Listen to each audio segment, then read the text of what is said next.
Јас ќе подсетам дека ВМРО и СДСМ 2016 има 1 милион гласови. 21 5 години подоцна имаат 500.000 гласови. Двете партии треба да се запрашаат каде отидоа 500.000 гласови. Дали не гласаат, дали целиот државата и што се причините за вакво осекување на гласови.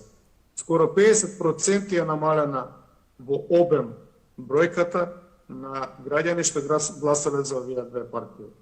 Тоа е прашање на кое што треба сериозно да ламентираат, да контемплираат и да ни дадат одговор како подобро да живееме.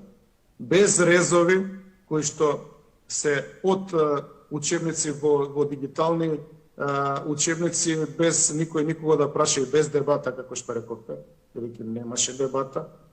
Иако јас сум за дигитални учебници, да не бидам погрешно разберан.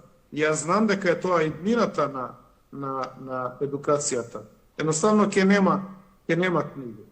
Дали сакале ние тоа или не, ќе нема книги.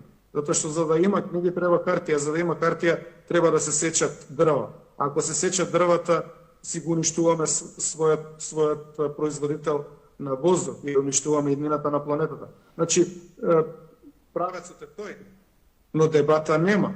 Бидејќи нема дебата, има огромен отпор, има нервоза и има политиканство, а тоа политиканство доведува до несигурност. Значи, се надевам дека партиите конечно ќе почнат да прибираат посаглам луѓе наместо климоглавци и потршковци, конечно ќе почнат да ја прибираат интелигенцијата, за интелигенцијата да му даде еден соодветен одговор на граѓанството што не чека од утре.